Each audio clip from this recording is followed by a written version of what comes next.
Hola, ¿qué tal? Soy Diego Torres, ayudante de cátedra en Electrónica Aplicada 1. Vamos a ver la unidad 5, que es estabilidad del punto de reposo.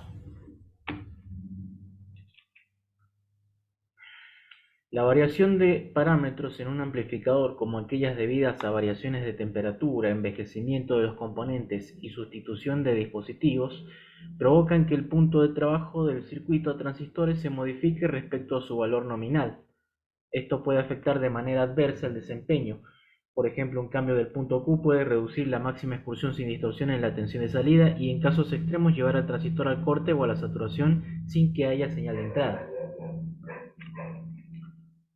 La estabilidad de un sistema es una medida de la sensibilidad de una red a las variaciones en sus parámetros. En cualquier amplificador que emplea un transistor bipolar, la corriente del colector es sensible a cada uno de los siguientes parámetros. La beta crece con el aumento de temperatura, la tensión base emisor decrece a más o menos 2 a 2,5 mV por grado Celsius y la ICO, que es la corriente de saturación inversa de la juntura colector base, se duplica cada 10 grados Celsius de aumento de temperatura de forma aproximada. En el manual del dispositivo, en este caso de transistor, podemos encontrar algunas curvas que nos muestran la variación del parámetro en función de la temperatura.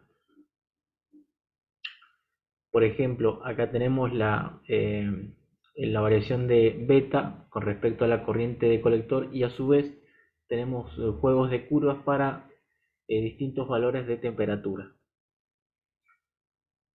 Después, para la tensión de umbral, vemos que a medida que aumenta la temperatura, según lo que acabamos de decir, la tensión de base emisor o emisor base decrece su valor 2,5 mV más o menos por grado Celsius. Es decir, que si aumenta la temperatura, la tensión de umbral también decrece. Rigurosamente hablando, la corriente de polarización en función de todos los parámetros del circuito, es decir, de los parámetros del transistor, de la fuente de alimentación, de las resistencias, etc.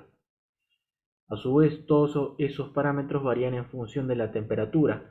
Sin embargo, los parámetros que más cambian con la temperatura son los que corresponden al elemento semiconductor. Si hablamos de transistor bipolar, sería la tensión base emisor y la ICO.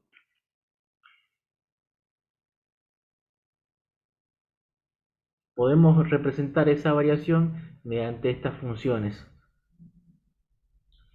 El factor que para silicio que más peso tiene es la variación de la tensión base emisor o emisor base o de la tensión del diodo. La variación total de corriente de polarización se puede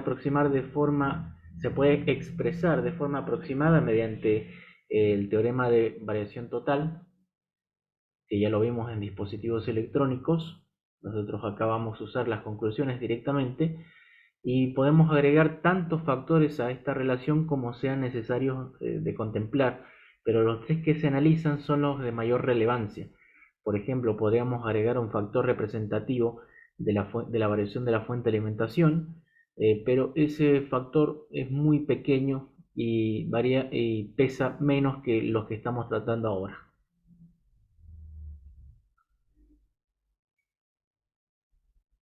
Recordemos los factores de inestabilidad de la red de polarización y esto nos da una medida de qué tan estable es el circuito frente a la variación de sus propios parámetros. Mientras más altos sean estos valores, estos factores de inestabilidad, más inestable es la red y más varía la corriente de polarización. El estudio y cálculo de estos parámetros ya lo hicieron en dispositivos electrónicos. Nosotros vamos a usar directamente las expresiones. Por ejemplo, para una red de polarización por divisor de tensión que tiene resistencia de emisor, tenemos estos tres factores de estabilidad eh, y esas son las expresiones matemáticas. Fíjense que si por ejemplo tenemos nuestro punto Q ubicado en el centro de la recta de carga dinámica a temperatura ambiente, por ejemplo, si el punto de trabajo se corre hacia la derecha, debido por ejemplo, si se disminuye la corriente es porque disminuye la temperatura, se va a ir hacia la derecha y por lo tanto Si nosotros estamos inyectando una señal y la ganancia se mantiene, la señal de salida puede llegar a recortarse por entrar en zona de corte. O bien, si hay un aumento de temperatura, el punto Q se corre hacia la derecha de la recta de carga y por lo tanto el transistor puede entrar en saturación, si estamos hablando de un bipolar por supuesto, y la señal se puede ver recortada por saturación, tal como se muestra en esta figura. Esos son los problemas que puede haber por inestabilidad del punto de trabajo, que acá no estamos hablando de que el punto de reposo se corra solamente por la inyección de señal, sino por temperatura, o sea, por variación por temperatura. Bueno, vamos a introducir un término o concepto que hasta ahora nos era esquivo, que se trata del escape térmico, embalamiento o fuga. Son sinónimos todas esas palabras. Esto ocurre en situaciones en las que un aumento de la temperatura cambia las condiciones de una manera que causa un aumento adicional de temperatura, lo que a menudo conduce a un resultado destructivo. Es un tipo de retroalimentación positiva no controlada. Por ejemplo, sucede que en transistores bipolares tenemos, si sucede que hay un aumento de temperatura, eso hace que aumente la ICO, la corriente de saturación inversa, por lo tanto hay un aumento en la corriente neta de polarización, eso va a producir una mayor disipación de potencia, lo cual va a generar otro aumento de temperatura y así sucesivamente esto se vuelve un círculo vicioso. Si este fenómeno no se contrarresta o se controla, puede llevar a la destrucción del transistor. Esto es de suma importancia cuando se trabaja en etapas de potencia o circuitos de potencia, por ejemplo en fuentes de alimentación, no solamente en amplificadores.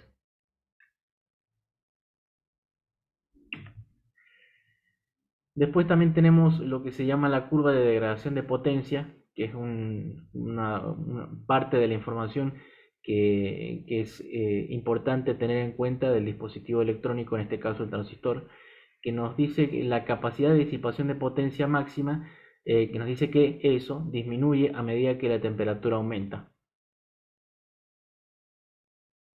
Es decir que, por ejemplo, si nosotros tenemos un transistor que es capaz de disipar medio vatio a temperatura ambiente, cuando la temperatura del dispositivo aumente a, por ejemplo, 50 grados Celsius, la capacidad no se va a mantener igual, o sea, no va a ser capaz de disipar medio vatio, sino que va a disminuir esa capacidad. Bueno, hay una relación entre la potencia disipada y la temperatura, que se expresa a través de este modelo, que acá esta diferencia de temperatura es entre la juntura y el ambiente, esto es la potencia disipada en el transistor, y esto es algo que se conoce como resistencia térmica, en este caso entre la juntura y el ambiente. Este tita es función del tipo de encapsulado, de la conexión térmica del transistor con otros elementos, etc. La relación es válida para la parte inclinada de la curva de degradación de potencia. O sea, esta función matemática viene representada de forma gráfica a través de esta línea empinada, esta recta. O sea, desde este punto hasta acá responde a esta ecuación. Este parámetro θ se puede hallar en la hoja de especificaciones del dispositivo.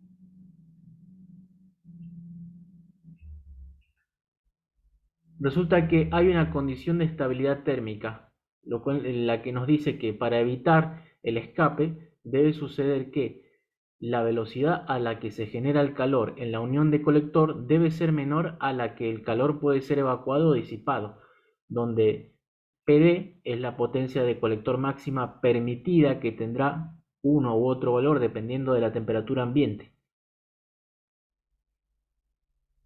Es decir, la velocidad a la que se genera el calor tiene que ser menor a la velocidad con la que se disipa.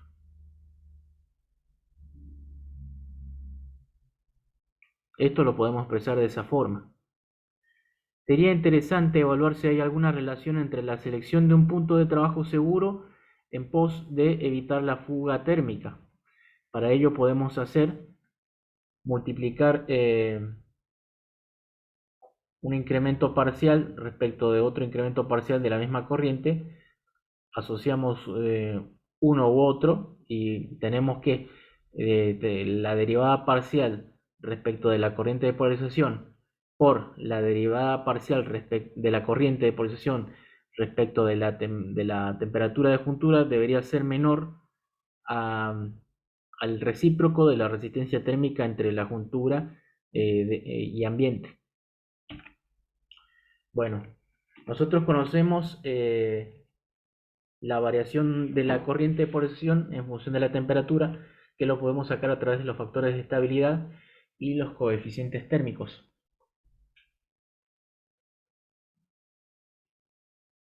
Donde para silicio vemos que el término que más peso tiene en lo que está entre paréntesis es el factor debido a la variación de la tensión base emisor o emisor base.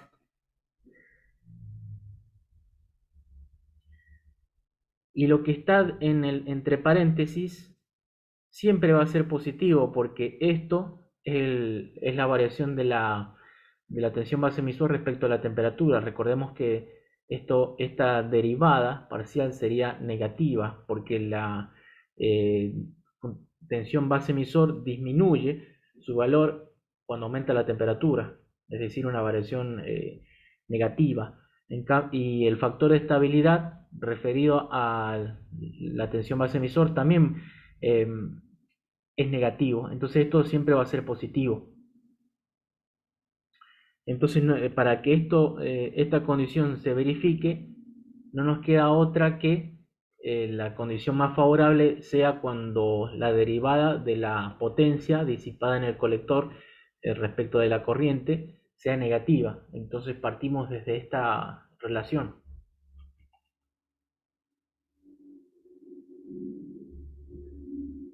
Entonces, si la potencia disipada en el transistor es la tensión colector-emisor por la corriente de colector, esto es en clase A por supuesto, y en el peor caso, y la tensión colector-emisor es esto, resolviendo matemáticamente, llegamos a la conclusión de que BCE menor a BCC sobre 2 es un punto seguro. Acá tenemos otra justificación, otro modo de ver por qué conviene polarizar al dispositivo para un valor de BCE menor a BCC sobre 2 y no igual a BCC sobre 2 ni mayor que BCC sobre 2. Siempre que un transistor conduce una corriente eléctrica se generan pérdidas que se transforman en calor y elevan su temperatura.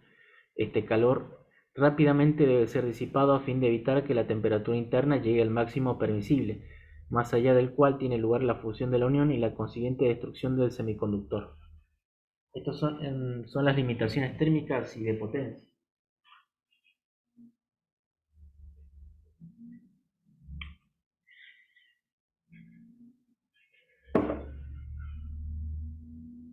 Los transistores que trabajan con pequeñas corrientes, por ejemplo en etapas de señal débil, generan poco calor, por lo cual este se puede disipar mediante el contenedor, o sea, mediante su propia cápsula. Y no hace falta que haya que intervenir en esa disipación de calor, porque su propia cápsula basta y sobra. En transistores de potencia, el cuerpo metálico no alcanza para disipar todo el calor generado y se hace necesario aplicar algo externamente que ayude a disipar ese calor y facilite la disipación. Es decir, hay que aplicar una aleta de refrigeración de la dimensión adecuada a la potencia a disipar. A esta aleta la denominamos disipador de calor, heatsink en inglés. La propagación del calor se puede dar mediante tres formas, que son la conducción, la convección y la radiación. Y el problema básico de la refrigeración de los transistores de potencia se limita a la eliminación del calor generado internamente, consiguiendo un buen camino de evacuación desde la fuente de calor hasta un último receptor, el cual es generalmente el aire ambiente. En un sistema transistor disipador ambiente, los mecanismos de propagación que más predominan son la conducción y la convección. El primero se da entre transistor disipador, conducción, y el segundo entre disipador ambiente, convección. La radiación también se da, pero es despreciable a las temperaturas típicas de funcionamiento. Modelado térmico. En la práctica, cuando se desea determinar la superficie de un disipador, aparecen una serie de frenos, tales como la mayor o menor facilidad que presentan los cuerpos al paso del calor. La oposición al paso del calor se puede modelar como una resistencia térmica, la cual nos permite modelar el sistema como se ve en la figura. La potencia a disipar se considera una fuente de corriente y las diferencias de temperatura entre cada cuerpo son equivalentes a las diferencias de potencial. Es decir, la potencia equivale a la corriente y las temperaturas a las tensiones. Y la resistencia térmica equivale a la resistencia eléctrica. Y con esto formamos lo que se conoce como circuito equivalente térmico.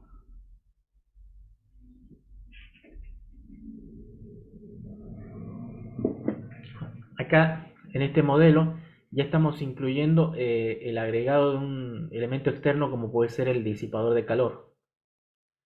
Por eso aparece temperatura de disipador y resistencia disipador ambiente o resistencia carcasa disipador, como lo podemos observar en este dibujo. La temperatura ambiente en este caso es nuestra temperatura de referencia. Bueno, a partir de este modelo térmico podemos sacar estas ecuaciones que nos permiten calcular los distintos parámetros de interés. En este caso los parámetros de interés serían la temperatura. O bien, si tenemos la temperatura, podemos despejar las otras variables, etc. Sin embargo, como a nosotros nos interesa calcular ese disipador de calor y que ese disipador, por ahora al menos, está representado por esta resistencia térmica, que sería la disipadora ambiente, esa sería nuestra incógnita. Y con ese parámetro, conociendo ese parámetro, vamos a estar en condiciones de seleccionar un disipador de calor adecuado para nuestro diseño en particular. Diseño térmico. Consiste primordialmente en elegir unos dispositivos y disipadores tales que la temperatura de unión máxima no se supere bajo condiciones de disipación máxima esperada y temperatura ambiente máxima. Cuando decimos dispositivos y disipadores, no solamente nos referimos a las aletas metálicas, sino también podemos hacer un cálculo para seleccionar, por ejemplo, un cooler, un ventilador.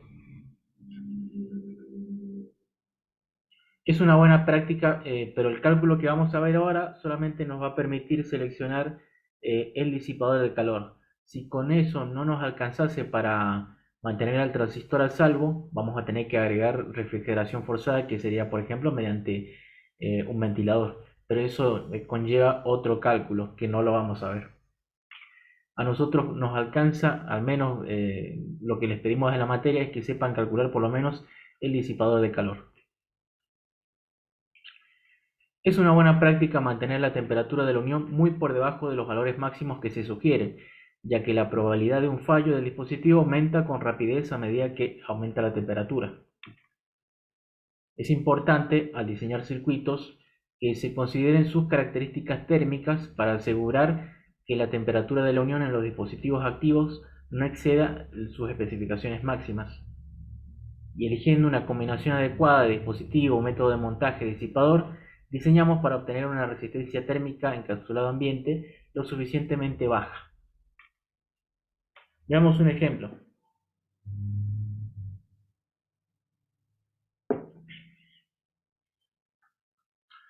Nos dice, determinar la necesidad o no de disipador de calor. En caso afirmativo, encontrar la condición de resistencia térmica que debe cumplir el disipador.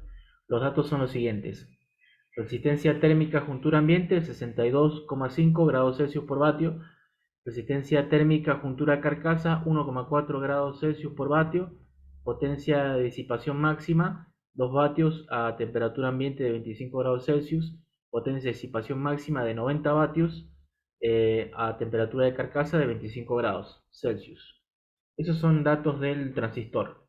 Tenemos que la resistencia al bobinado primario es de 0,5 ohms, la beta de este transistor es de 40 y la temperatura del recinto es de 25 grados Celsius. Eso todo del recinto sería la temperatura ambiente.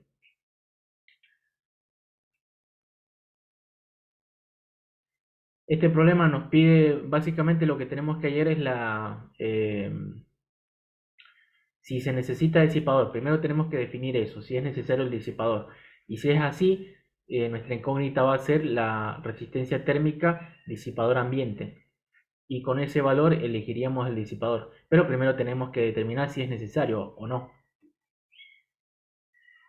Este amplificador es un clase A con acoplo por transformador, y este último no influye para nada a la hora de calcular la potencia disipada.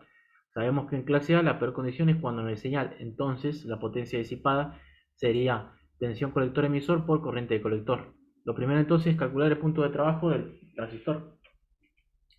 Calculamos el punto de trabajo y resulta que la potencia en el colector sería de 8,3 vatios. Vemos claramente que ya con esto, o sea, con este valor, ya estamos superando la capacidad de disipación de potencia del encapsulado del transistor, por lo que va a ser necesario un disipador. Fíjense que la información que nos daba es que este transistor, sin disipador por supuesto, sería capaz de disipar hasta 2 vatios a 25 grados Celsius. Y podría ser capaz de disipar hasta 90 vatios, obviamente con un disipador enorme, eh, pero esa no es la potencia que tenemos que tener en cuenta. Nosotros primero lo evaluamos sin disipador, entonces nos tenemos que fijar en el primer dato. Y como tenemos que disipar 8,3 vatios, ya está, no nos alcanza con este transistor solo, así como está. Podemos corroborar esta respuesta mediante el uso del modelo térmico. Por ejemplo, 8,3 vatios será nuestra potencia disipada y tenemos la temperatura de juntura menos la temperatura ambiente dividido la resistencia térmica, esa es nuestra ecuación, y podemos despejar, tenemos como información la resistencia térmica juntura ambiente, la temperatura ambiente, y podemos despejar la temperatura de juntura que tendría el dispositivo si tuviera que disipar 8,3 vatios. Despejamos y nos da que el transistor estaría sometido a una temperatura de 543 grados Celsius, lo cual supera ampliamente la temperatura de juntura máxima que es capaz de soportar. En definitiva, hay que calcular un disipador. Entonces vamos a usar como criterio la condición de que la temperatura de juntura no sea la temperatura de juntura máxima, ni tampoco que esté cerca de dicho valor. Es decir, esa temperatura nosotros la vamos a ajustar mediante el resto de los parámetros. Eh, Obviamente no vamos a hacer que el transistor trabaje al límite, que serían los 150 grados Celsius. Vamos a hacer que trabaje por debajo de eso y tampoco que esté cerca de ese valor. Bueno, por ejemplo, podemos hacer que la temperatura de juntura sea proporcional a la temperatura de juntura máxima, donde ese coeficiente K es arbitrario y lo establecemos por criterio, y normalmente está entre un 0,5 y 0,7, lo cual nos da un margen de seguridad y de solución de compromiso a la hora de dimensionar el disipador. En base a esto, resulta que si K es 0,5, el transistor está más o menos caliente. Si el K vale 6, es una solución de compromiso donde se desea economizar en las dimensiones de disipador sin preocuparse mucho de que el transistor se caliente. Y 0,7 es en los casos, se elige en los casos en donde hay necesidad de tomar el transistor con la máxima potencia, con la condición de que el radiador se coloque en el exterior del recinto en posición vertical donde exista libre circulación de aire. En definitiva, estos solamente son criterios. Si elegimos K05, el disipador, la resistencia térmica va a ser de valor mayor y por lo tanto el disipador no va a tener que ser tan grande, pero el transistor va a estar caliente. Si usamos 0,6, va a ser un poquito menor el disipador, pero el transistor va a estar más caliente. Y si usamos 0,7, El disipador va a ser más pequeño incluso, pero el transistor va a estar más caliente aún. Esto es una relación entre ¿qué prefiero? ¿Que el transistor esté más caliente y que el disipador sea un poco más chico? ¿O no me importa que el disipador sea grande y entonces el transistor está más frío? Eso habrá que verlo también, habrá que relacionarlo con el tema del espacio físico que va a ocupar este disipador de calor. Si no me afecta mucho el espacio que va a ocupar esto, y puedo elegir un disipador más grande y bueno, el transistor va a estar más frío y va a tener una vida útil más extensa. El asunto es que un disipador de calor más grande es más caro, entonces también hay que tener en cuenta eso. No es aconsejable adoptar valores de K superiores a 0,7 porque en este caso si la potencia es elevada y se efectúan mal los cálculos de las resistencias térmicas, o bien si se coloca el circuito en un ambiente a temperatura más elevada que la reflejada en los cálculos, se puede correr el riesgo de destruir la unión. Tampoco es aconsejable tomar valores de K inferiores a 0,5, ya que la potencia de disipar ya que si la potencia de disipar es un poco alta, tendremos que colocar un radiador muy grande. Trabajar cerca de las condiciones límites hace que el dispositivo envejezca más rápido. Bueno, agregando ese factor K a nuestro modelo térmico, tendríamos esta ecuación que se ve ahí en pantalla, donde la resistencia térmica carcasa de disipador depende del tipo de montaje que se haga, ya sea de contacto directo más grasa siliconada, contacto directo grasa siliconada mica, y etcétera. Este valor ya está estimado y lo podemos sacar de tablas como se verá a continuación. Por ejemplo, elegimos, qué sé yo, contacto directo más grasa siliconada, que es lo típico. Bueno, ese parámetro resistencia térmica carcasa disipador, si lo hacemos con contacto directo y grasa siliconada, nos dice que para este tipo de encapsulado, el TO220, que es el transistor este que tenemos acá, ese parámetro vale 0,5 más o menos.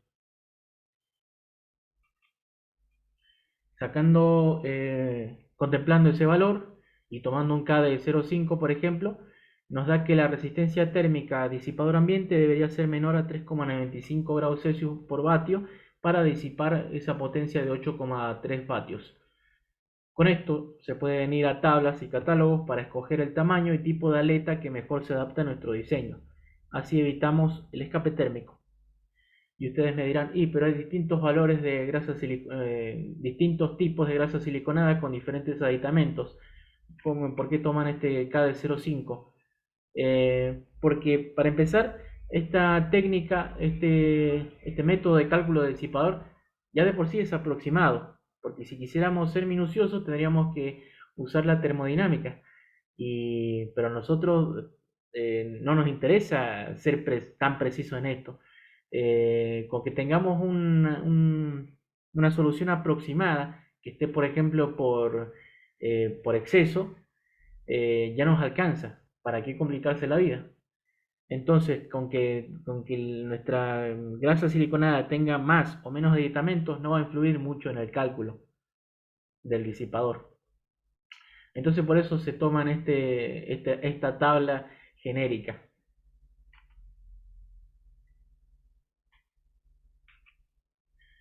Bueno, nos podemos hacer ciertos cuestionamientos, por ejemplo, nos podríamos hacer esta pregunta: ¿qué pasaría si la resistencia térmica disipador ambiente diese negativa? O sea, por ejemplo, hicimos todo el cálculo, tomamos los criterios que se nos ocurrió y resulta que este valor de tita nos da negativo.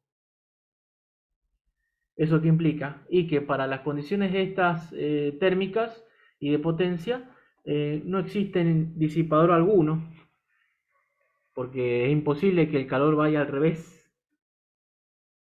¿Se entiende? Es una solución físicamente imposible.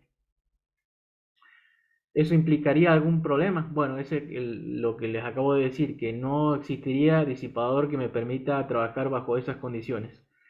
Si es así, ¿cómo se podría resolver? Y está a la vista que si, por ejemplo, aumentando el factor K o sea, haciendo que el transistor trabaje más caliente, y aún así no me alcanza, me sigue dando tita negativo, vamos a tener que, por ejemplo, usar refrigeración forzada a través de ventiladores. Esa podría ser una solución. O bien también está la otra de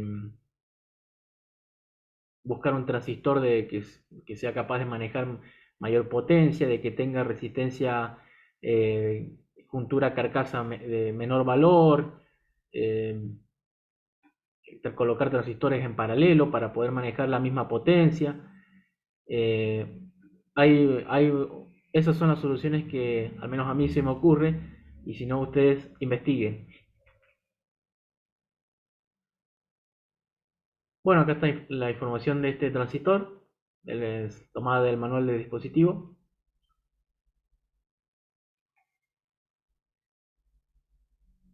Y ahora pasemos a otro tópico. Ustedes se preguntarán, si hablamos de estabilidad del punto de reposo, ¿habrán técnicas o métodos que me permitan estabilizarlo?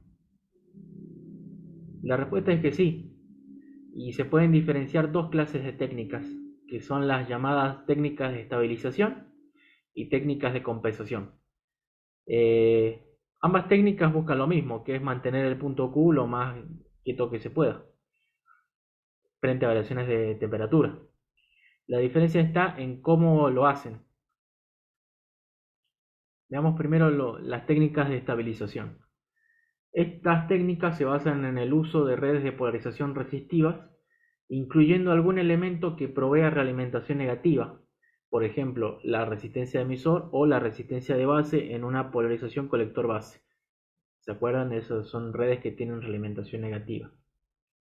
La realimentación negativa influye sobre la corriente de base, por ejemplo, si la corriente de colector aumenta, el circuito produce un cambio opuesto que genera que la corriente de base disminuya, provocando finalmente que la corriente de colector también disminuya y se mantenga aproximadamente en su valor original.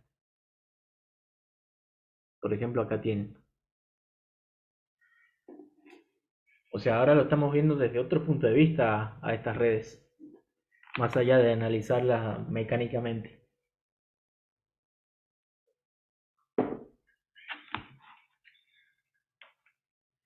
Mientras mayor sea la resistencia de emisor, más estable el circuito, y porque es mayor la realimentación negativa. Mientras menor sea RB, también la realimentación negativa en ese caso, para ese circuito, va a ser más fuerte y el circuito va a ser más estable. Se pueden combinar ambas realimentaciones, aunque más no siempre es mejor. Veamos a ver de qué se tratan las técnicas de compensación.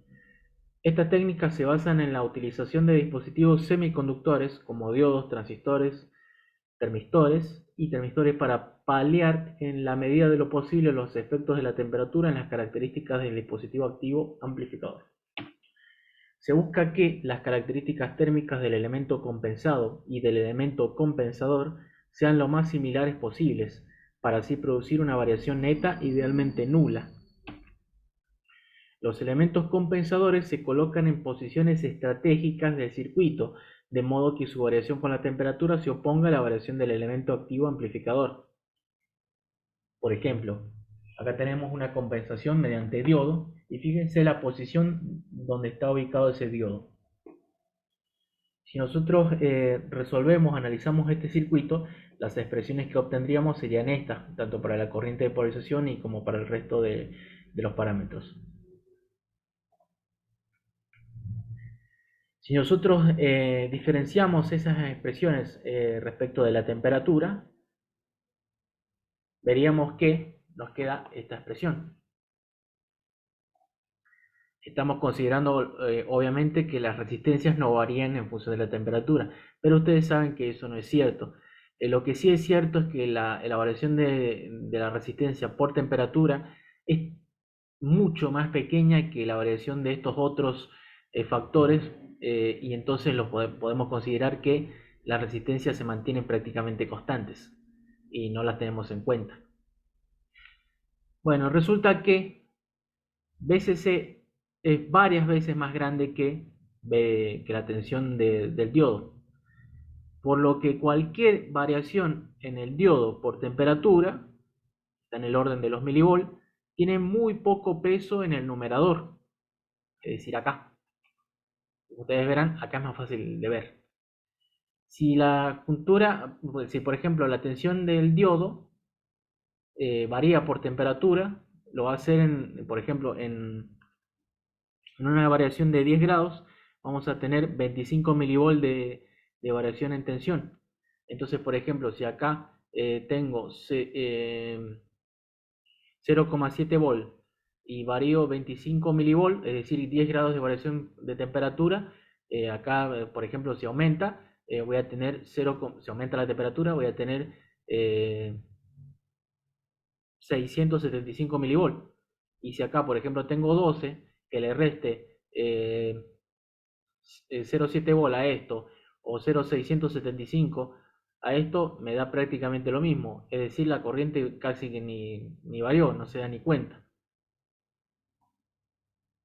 Lo mismo acá. O sea, en definitiva no va a pesar mucho. Y fíjense que acá se ve cómo influye todo esto.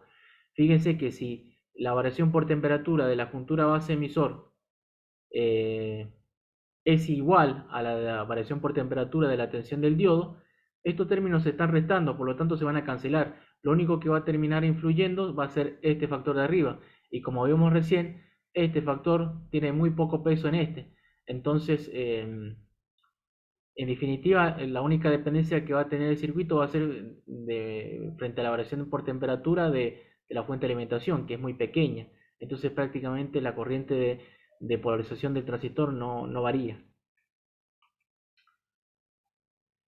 Bueno,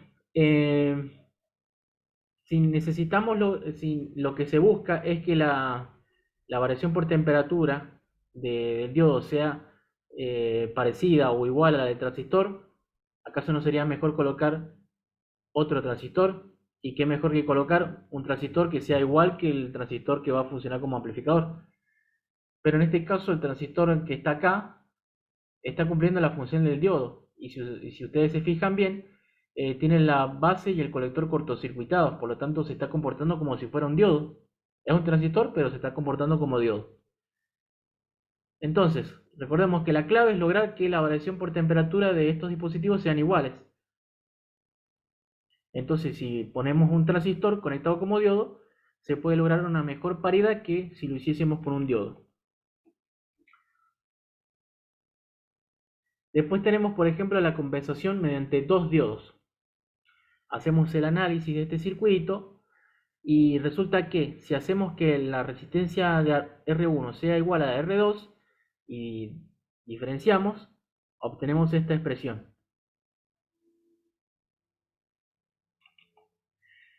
Y fíjense un detalle.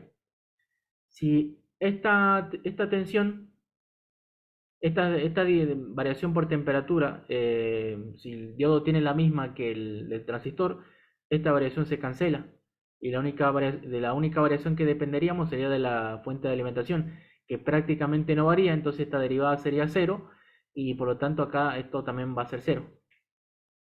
Pero siempre y cuando R1 sea igual a R2, acá en el circuito de polarización.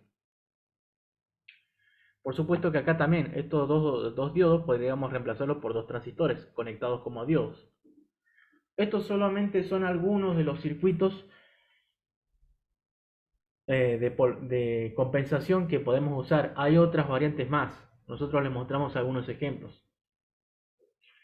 En la guía de trabajo práctico de gabinete correspondiente a esta unidad van a ver que hay otros más, aparte de estos.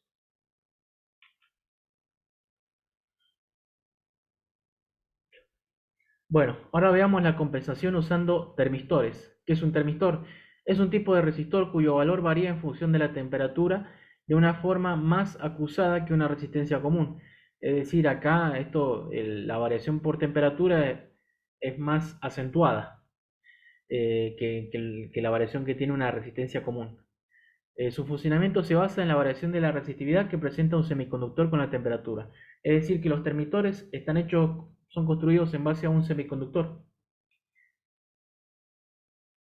Hay dos tipos fundamentales: los que tienen un coeficiente de temperatura negativo, y los cuales decrementan su resistencia a medida que aumenta la temperatura, y los que tienen coeficiente de temperatura positivo, es decir, que incrementa su resistencia a medida que aumenta la temperatura. Acá tenemos algunas imágenes de cómo de cómo son físicamente estos dispositivos. Probablemente los hayan visto en algunos eh, circuitos. Fíjese que algunos se parecen a capacitores, pero son termistores.